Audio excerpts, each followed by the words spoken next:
Okay students, तो double entry system जो chapter हमारा चल रहा है, पिछले क्लास में हम लोगों ने कैटेगरीज ऑफ अकाउंट जैसे पर्सनल, रियल, नॉमिनल, ये अकाउंट के बारे में पढ़ा था। एंड उसके क्या rules of debit and credit है, ये हमने जान लिया था। ठीक है, जो बहुत ही इंपॉर्टेंट था और वो क्लास अच्छे से करना, अगर अभी तक नहीं देखा होगा तो। एंड आज की क्लास में हम लोग डबल इंटर सिस्टम का जो बचा कुछ पार्ट है वो खत्म करने वाले हैं, जैसे parts of double entry system या stages of double entry system भी इसको बोल सकते हैं। एडवांटेजेस क्या है डबल इंटर सिस्टम का और डिसएडवांटेजेस क्या है डबल इंटर सिस्टम का, इसके बारे में पढ़ेंगे। तो अपना कॉपी और पेन लेके बैठना, मैं जो भी चीज़ बोलूँ डेफिनेशन तो मैं दे ही देता हूँ, साथ ही साथ नोट भी करते जाना उसको। ठीक है, तो parts of double entry system, parts या फिर स्टेज, ठीक है, ये बोल सकते हैं हम लोग पार्ट्स या फिर stage of double entry system. तो stage of double entry system,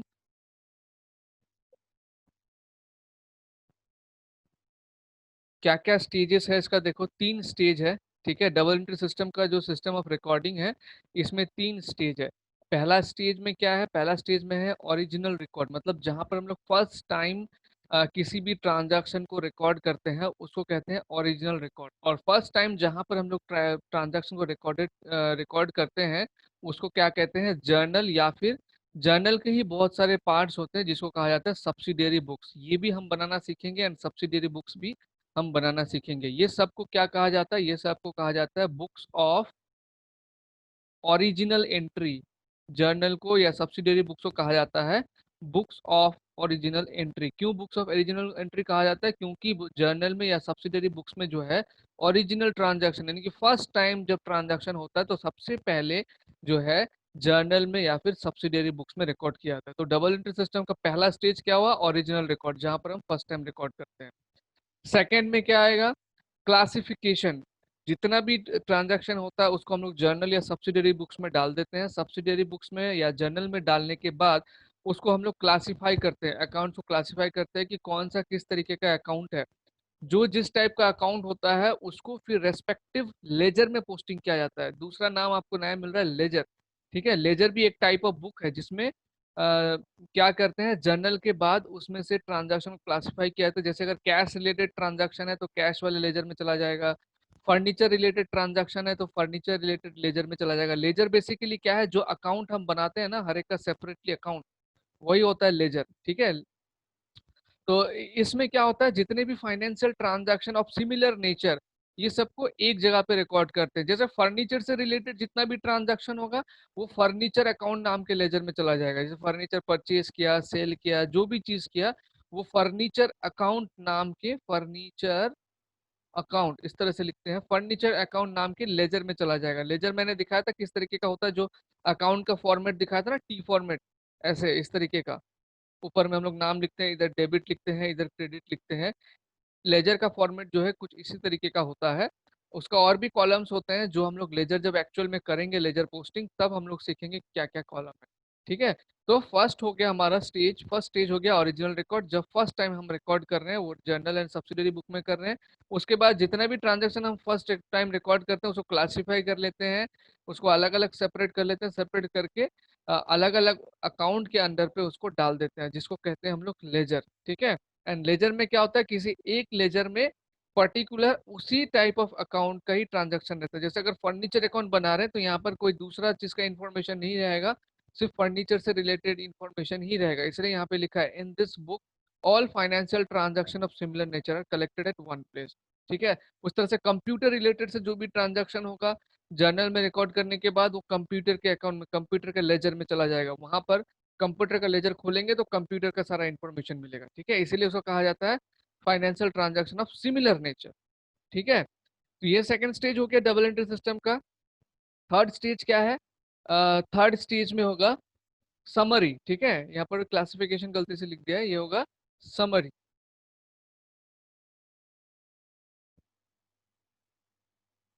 SUMMARY, summary, third stage. तो समरी में इस स्टेज में क्या होता है, all transaction are recorded in the journal are transferred in the classified from one book from another book called ledger. In this book all financial transactions of similar nature are collected at one place। ये definition को हटाना होगा, क्योंकि same definition हो गया, ये classification का ही definition हो गया। तो इसका डेफिनेशन मैं दे रहा हूँ, लिखो। In this stage, in this stage all accounts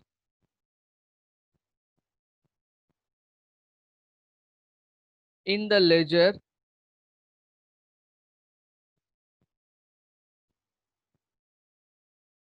are balanced and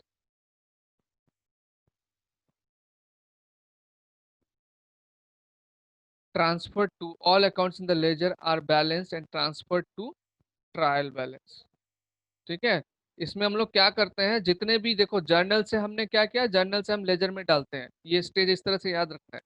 original record मतलब जर्नल, जर्नल से क्लासिफिकेशन करके हम किस में लेके आते हैं, लेजर में लेके आते हैं। ठीक है। लेजर में क्या होता है, सेपरेट सेपरेट अकाउंट बना के सभी तरह को सिमिलर नेचर के ट्रांजैक्शन को अपने अपने अकाउंट में डाल दिया जाता है। फिर लेजर में डालने के बाद लेजर को बैलेंस किया जाता है, और लेजर में जो बैलेंस होता है, लास्ट बैलेंस जितना भी होता है, उसको हम लोग फिर कहाँ लेके जाते हैं, उसको लेके जाते हैं ट्रायल बैलेंस में। ये ट्रायल बैलेंस में लेके जाने का स्टेप क्या है, समरी है।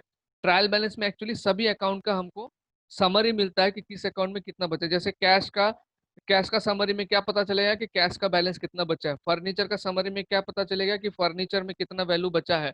उस तरह से कंप्यूटर का अगर अकाउंट है तो कंप्यूटर के मतलब समरी में क्या पता चलेगा कि कंप्यूटर का कितना बैलेंस बचा है इन मॉनिटरी वैल्यू। तो वो सबको फिर थर्ड स्टेज में क्या किया जाता है, as a summary trial balance में भेज दिया जाता है। तो ये है 3 स्टेजेस किसका, डबल एंट्री सिस्टम का। Number 1 original record, number 2 classification, and number 3 summary. मैं एक और बार बता दे रहा हूँ, ओरिजिनल रिकॉर्ड में हम क्या करते हैं, जर्नल या सब्सिडरी बुक्स में पोस्टिंग करते हैं। नंबर 2 में क्या करते हैं, हम लोग लेजर में पोस्टिंग करते हैं जर्नल से, उसको क्लासिफिकेशन कहा जाता है। नंबर 3 समरी, समरी में क्या करते हैं, लेजर में जो भी पोस्टिंग, लेजर में जो भी रिकॉर्डिंग होता है उसको बैलेंस करके, बैलेंसिंग करने का भी एक तरीका है, जब हम लोग एक्चुअल में करेंगे लेजर तब सीखेंगे वो। बट बैलेंसिंग करने के बाद वो सारा बैलेंस हम लोग किस में भेज देते हैं, ट्रायल बैलेंस में भेज देते हैं। ट्रायल बैलेंस में एक हमको समरी मिल जाता है सभी अकाउंट्स का कि किसमें कितना बैलेंस बचा है। अगर कोई ट्रायल बैलेंस देखता है, उसके ट्रायल बैलेंस में अगर लिखा है मान लो फर्नीचर, और फर्नीचर के अगेंस्ट में जो वैल्यू दिया रहेगा, तो उसका मतलब ये होगा कि फर्नीचर इतना वैल्यू का जो है अभी तक कंपनी में बचा हुआ है। ठीक है। तो ये हो गया हमारा स्टेजेस। इसके बाद हम लोग एडवांटेजेस एंड डिसएडवांटेजेस को भी देख लेते हैं कि क्या क्या एडवांटेजेस डिसएडवांटेजेस। तो स्टूडेंट्स अभी देखते हैं advantages of double entry system में। एडवांटेजेस ज्यादा एडवांटेजेस है, मैं सारा ही लिखा दे रहा हूँ। उसमें से कुछ ही आपको याद रखना पड़ेगा एग्जाम पर्पज के लिए, बट समझ जाएंगे तो फिर याद रखना कोई बड़ा बात नहीं होगा। सबसे पहला है साइंटिफिक सिस्टम। तो ये जो डबल एंट्री सिस्टम है, इसको एक सर्टेन स्पेसिफाइड रूल्स फॉलो करके ही बनाया जाता है, इसीलिए इसको कहा जाता है साइंटिफिक सिस्टम। क्योंकि आप यहाँ पे बैठ के जो रूल्स फॉलो करके आप जो रिकॉर्डिंग कर रहे हैं, उससे जो रिजल्ट आ रहा है वो आप वर्ल्ड में कहीं पर भी चला जाए, सेम रूल्स फॉलो करके करेंगे तो रिजल्ट सेम ही आएगा। इसीलिए इसको कहा जा रहा है ये क्या है, साइंटिफिक सिस्टम है। The transactions are recorded according to certain specified rules, और वो जो रूल्स है ये सभी जगह के लिए सेम है। जैसे साइंटिफिक अगर कोई एक्सपेरिमेंट करते हैं तो उसका क्या होना चाहिए, एक्सपेरिमेंट करने का जो तरीका होना चाहिए, जो रूल्स होना चाहिए वो सेम होना चाहिए। और उस सेम रूल से अगर हम लोग एक्सपेरिमेंट करें, कहीं भी करें दुनिया के किसी भी कोने में, तो रिजल्ट क्या आएगा, सेम ही आएगा। उसी तरह से इसमें भी कुछ स्पेसिफाइड रूल्स है जिसको फॉलो करके हम लोग रिकॉर्डिंग करते हैं, एंड वो रूल्स क्या है, साइंटिफिक है, क्योंकि उसका रिजल्ट जो है सेम ही आता है। दूसरा एडवांटेजेस क्या है, complete record of every transaction. ठीक है। हर ट्रांजैक्शन का इसमें आपको कंप्लीट रिकॉर्ड मिलेगा अंडर दिस सिस्टम। यहाँ पर जो रिकॉर्डिंग किया जाता है वो basically rules of debit credit को फॉलो करके किया जाता है। तो कहीं कहीं पर अकाउंट क्रेडिट हो रहा है तो कहीं पर डेबिट होता है। ठीक है। तो इससे क्या होता है, जो रिकॉर्डिंग होता है वो कंप्लीट होता है। और हमने ऑलरेडी देखा गया कि जितने टाइप ऑफ अकाउंट्स आता है उसको 3 पार्ट में डिवाइड करके रिकॉर्डिंग किया जाता है। तो यहाँ पर जो रिकॉर्डिंग है वो कंप्लीट होता है। हम किसी भी पॉइंट ऑफ टाइम में जाके लेजर में घुस के चेक कर सकते हैं कि किस अकाउंट का क्या बैलेंस है। क्यों? क्योंकि ये सिस्टम ही इस तरीके का है कि रिकॉर्डिंग जो है कंप्लीट होगा, कौन सा अकाउंट माइनस हो रहा है, कौन सा अकाउंट ऐड हो रहा है, वो पूरा कंप्लीट डिटेल्स इसमें से हम लोग को मिल जाता है। That's why it is said complete record of every transaction.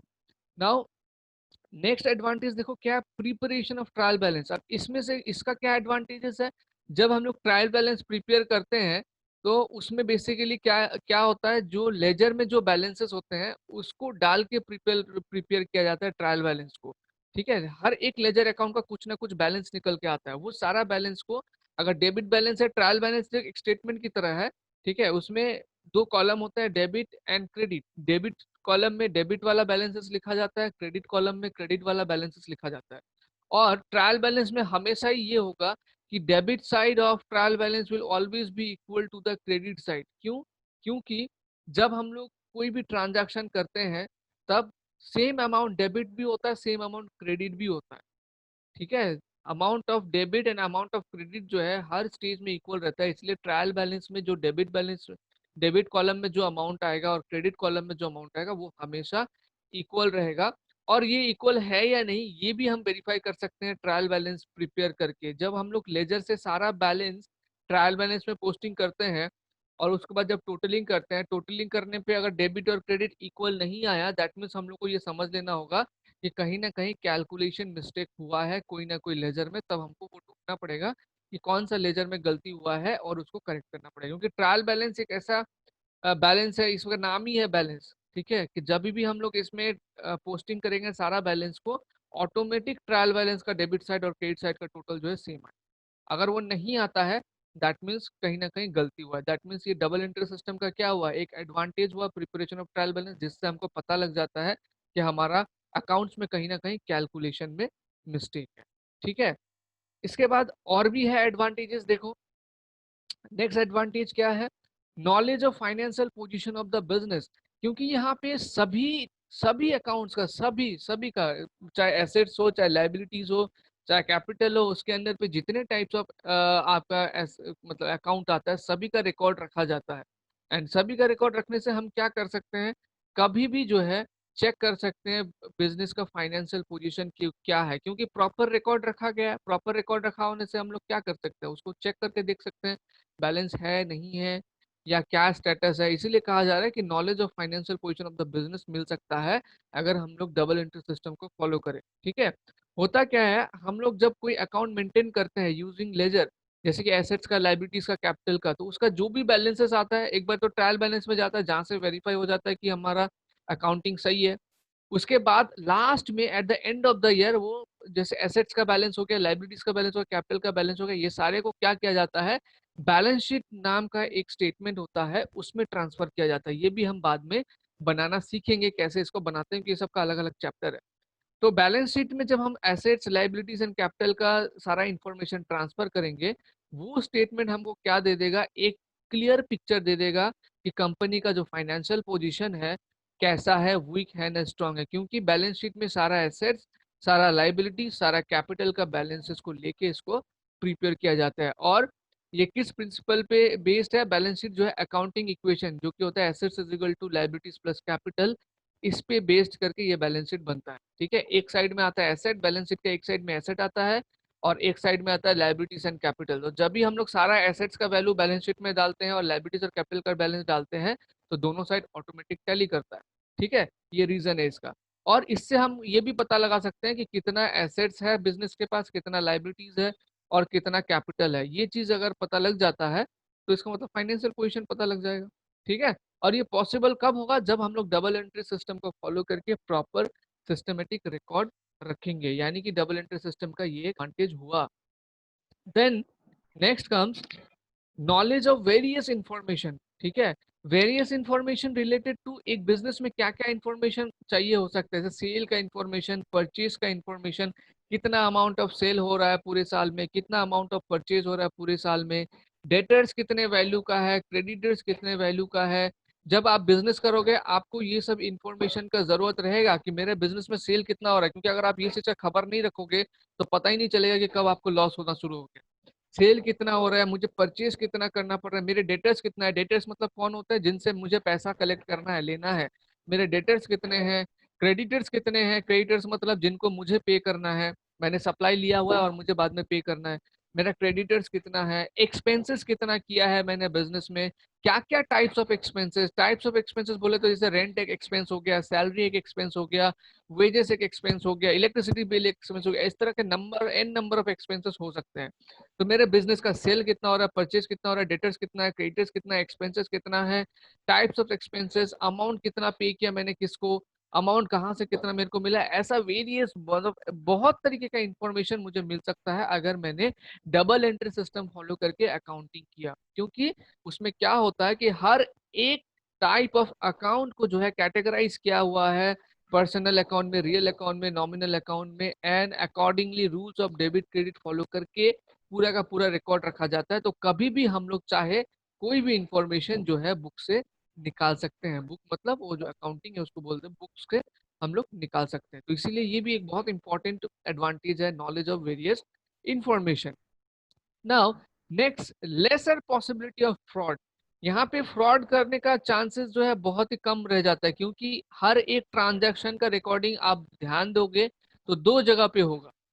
ठीक है, हर एक ट्रांजैक्शन का रिकॉर्डिंग दो अकाउंट पे होगा। तो इसके चलते क्या होगा, जो फॉर्जरी या फ्रॉड करने का जो चांसेस होता है, मैनिपुलेशन, डेटा को उल्टा पुल्टा करना, ठीक है ना, घपला करना, ये सब चांसेस जो है कम रह जाता है। अगर कोई मैनिपुलेशन होता भी है तो इजीली उसको डिटेक्ट किया जा सकता है, क्योंकि ये सिस्टम ही ऐसा है। इसीलिए फर्स्ट हमने पढ़ा था ना सिस्टम ही, साइंटिफिक सिस्टम फर्स्ट एडवांटेज, क्योंकि ये सिस्टम ही ऐसा है कि अगर कहीं पर कोई गलती होता है तो उसको इजीली डिटेक्ट किया जाता है। इसीलिए ये एक एडवांटेजेस में आ जाता है कि लेसर पॉसिबिलिटी ऑफ फ्रॉड।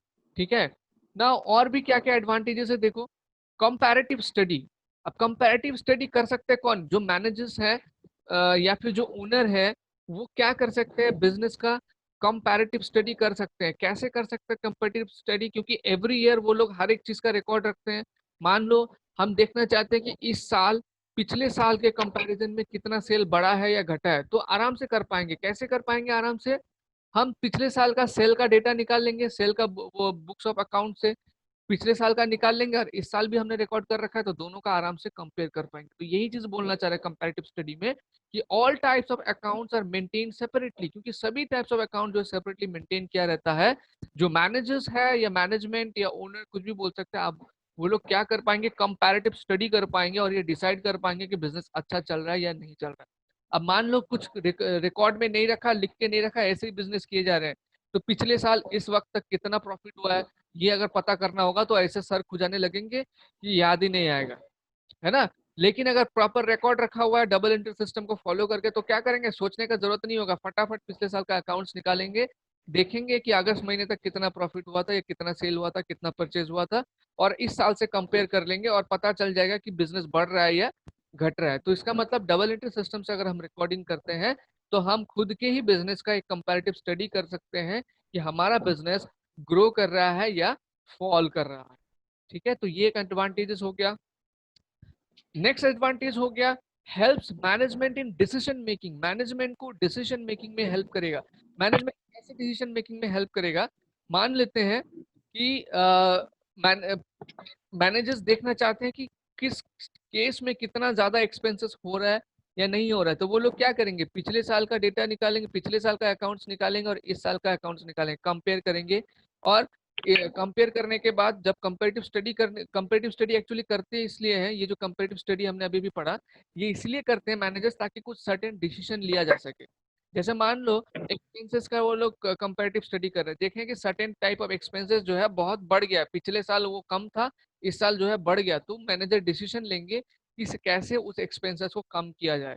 पिछले साल जो है प्रॉफिट बहुत ज्यादा था या सेल बहुत ज्यादा था अभी तक, और इस साल पे जो है सेल बहुत कम है, तो वो लोग क्या कर सकते हैं, एनालिसिस कर सकते हैं एंड फाइंड आउट कर सकते हैं कि सेल किस लिए कम है, एंड सर्टेन डिसीजन ले सकते हैं सेल को बढ़ाने का। इसका मतलब जो इन्फॉर्मेशन स्टोर किया जा रहा है, जो फाइनेंशियल इन्फॉर्मेशन स्टोर किया जा रहा है, वो मैनेजर को कंपैरेटिव स्टडी करने के लिए तो हेल्प करेगा ही, साथ ही साथ मैनेजर्स को एनेबल करेगा प्रॉपर डिसीजन मेकिंग। ठीक है, नेक्स्ट एडवांटेज क्या है देखो, suitable for all types of businessman. ये जो डबल एंट्री सिस्टम है ना, जिसको भी नॉलेज है, वो चाहे वो छोटा बिजनेस वाला हो चाहे बड़ा बिजनेस वाला हो, सभी टाइप्स ऑफ बिजनेस में इसको हम डाल सकते हैं, सभी टाइप्स ऑफ बिजनेस में ये फ्लेक्सिबली काम करेगा। ठीक है, मतलब अप्लाई कर सकते हैं हम लोग। तो ये सारे जो है एडवांटेजेस है, जितना भी अभी मैंने बताया ये सभी एडवांटेजेस है। इसको प्लीज नोट करके अच्छे से समझ लेना, याद कर लेना पड़ के, ठीक है ना, जितने भी एडवांटेजेस हो। नाउ अभी हम लोग इसका डिसएडवांटेजेस भी देखेंगे, क्योंकि हर चीज का एडवांटेजेस के साथ साथ क्या होता है, उसका डिसएडवांटेज भी होता है। तो लेट अस सी कि डिसएडवांटेजेस क्या है। Now disadvantages of double entry system. Advantages बहुत ज्यादा है, डिसएडवांटेजेस कम है, लेकिन है, ठीक है। एडवांटेजेस इसका बहुत ज्यादा है, और डिसएडवांटेजेस देखो क्या क्या है। पहला है कि अब देखो, हर एक एक बड़ा बिजनेस के हिसाब से सोचो कि हर एक चीज का अकाउंट मेंटेन करना है, तो हर एक छोटे से छोटे चीज का अकाउंट अगर मेंटेन करना है तो ये कितना सारा बुक्स मेंटेन करना होगा। इस चीज को थोड़ा इमेजिन करो, तो उस हिसाब से ये प्रोसेस बहुत थोड़ा सा क्रिटिकल हो जाता है, एंड एक्सपेंसिव भी हो सकता है, क्योंकि बहुत सारा अकाउंट मेंटेन करने के लिए हो सकता है कि आपको अकाउंटेंट का जो काउंट है वो ज्यादा रखना पड़े। ज्यादा अकाउंटेंट रखने के लिए ज्यादा सैलरी, मतलब रिलेट कर सकते हैं हम इस चीज को, क्योंकि अब एक हर एक चीज का इसमें अकाउंट मेंटेन किया जा रहा है, और हर एक चीज का अकाउंट मेंटेन करना एक बड़े बिजनेस में जो है कोई बच्चों का खेल नहीं है। ये बहुत ही टीडियस वर्क है, एंड यस इसमें खर्चा भी ज्यादा ऑब्वियसली आएगा ही आएगा, ठीक है। तो the first advantage is this is expensive, but yes फिर भी ये करना होगा। ऐसा नहीं कि अगर एक्सपेंसिव है तो हम नहीं करेंगे। अगर एक्सपेंसिव है और नहीं कर रहे हैं तो हो सकता है कि बिजनेस हमारा घाटे में जाए और हमको पता ही नहीं चले, ठीक है, प्रॉपर एनालिसिस हम ना कर पाए बिजनेस का। तो first advantage, it is expensive. Second is इसको करेक्टली करने के लिए जो है लोगों को, या जो अकाउंटेंट या जो इसको करेगा उसको स्ट्रॉन्ग नॉलेज होना चाहिए, and he should have a strong command over the rules of debit and credit. और इसके बारे में अगर स्ट्रॉन्ग नॉलेज नहीं है, प्रॉपर ट्रेनिंग नहीं है, तो कोई भी इसको नहीं कर पाएगा। जैसे नॉर्मल जो हिसाब किताब है वो कोई भी कर लेता है, लेकिन डबल एंट्री सिस्टम वाला जो अकाउंटिंग है, इसको करने के लिए proper knowledge and strong command over rules of debit and credit होना जरूरी है। अगर नहीं है किसी के पास, तो वो इंसान इस काम को नहीं कर पाएगा। This is the second disadvantages. Now third disadvantage is, इसमें हमने ट्रायल बैलेंस का बात किया, जिसमें हमने बताया कि अगर कोई गलती हुआ है अकाउंटिंग करने में, कैलकुलेशन करने में, तो वो ट्रायल बैलेंस में आके पकड़ा जाएगा। क्यों? ट्रायल बैलेंस जब हम प्रिपेयर करते हैं उसमें दो कॉलम होता है, debit and credit. Debit side का टोटल क्रेडिट साइड से अगर मैच नहीं किया, वो ऑटोमेटिक मैच कर जाना चाहिए। अगर मैच नहीं किया तो हम समझ जाएंगे कहीं ना कहीं अरिथमेटिक एक्यूरेसी में प्रॉब्लम है। अरिथमेटिक एक्यूरेसी मतलब कि वो टोटल जोड़ना घटाना, अरिथमेटिक मतलब जोड़ना घटाना, तो टोटलिंग में हो या फिर कहीं पर लेजर में बैलेंस करने में कोई गलती हुआ है, तो वो गलती तो आराम से पता लग जाएगा। लेकिन एक अकाउंटिंग करने में जो है अरिथमेटिक एक्यूरेसी के अलावा और भी बहुत सारे एक्यूरेसी जिसमें ध्यान देना जरूरी है, वो इसमें डिटेक्ट नहीं हो सकता डबल एंट्री सिस्टम में। और वो क्या क्या है गलती? Error of omission, error of commission, error of principle, compensating error. Now ये चार टर्म सुन के जो है थोड़ा सा दिमाग घूम सकता है, अरे ये क्या आ गया बीच में, ये कौन सा टाइप ऑफ एरर है। तो घबराने का जरूरत नहीं है, इसके ऊपर हमारा एक अलग चैप्टर ही है, रेक्टिफिकेशन ऑफ एरर्स बोल के। उसमें हम लोग ये एरर्स के बारे में जानेंगे। अभी आप ये जान लो कि ये जो एरर्स है, it this four types of error, error of omission, error of commission, error of principle and compensating errors can not be detected by the double entry system. Double entry system जो है इन errors को detect नहीं कर सकता। Double entry system किसको detect कर सकता है? अगर कोई अरिथमेटिक इनएक्यूरेसी हुआ हो, जैसे जोड़ने घटाने में कोई गलती हुआ हो, तो वो जो है इससे डिटेक्ट हो जाएगा ट्रायल बैलेंस से, ठीक है। एरर ऑफ omission भी थोड़ा बहुत डिटेक्ट हो सकता है ट्रायल बैलेंस में। ये हम लोग जानेंगे जब हम लोग रेक्टिफिकेशन ऑफ एरर का चैप्टर डिटेल में पढ़ेंगे उस समय, ठीक है। क्योंकि उस समय ये सारे एरर्स के बारे में जानेंगे। जब एरर्स के बारे में जानेंगे तभी हम लोग एरर्स को ठीक कर सकते हैं। एरर के बारे में नहीं जानने से उसको ठीक भी नहीं कर पाए, ठीक है। तो ये हो गया इसका डिसएडवांटेजेस। तो आज की क्लास में मेरे को यही करना था, इतना ही बताना था, ठीक है। प्रीवियस वीडियो अगर अभी भी नहीं देखा, मतलब कोई डाउट अगर है, क्योंकि रिलेट किया हुआ सारा टॉपिक जो है एक से दूसरे के साथ रिलेट किया हुआ है, अगर उसमें कोई भी थोड़ा भी डाउट है तो प्लीज उसको दोबारा से देखना, ठीक है। एंड देन इसको देखना, जब एक साथ देखेंगे ना पूरा, एक बार बैठ के, तो फिर क्या होगा कि हाँ टॉपिक जो है रिलेट होता जाएगा एक के साथ एक, ठीक है। तो नेक्स्ट क्लास में आई थिंक नया चैप्टर स्टार्ट होगा।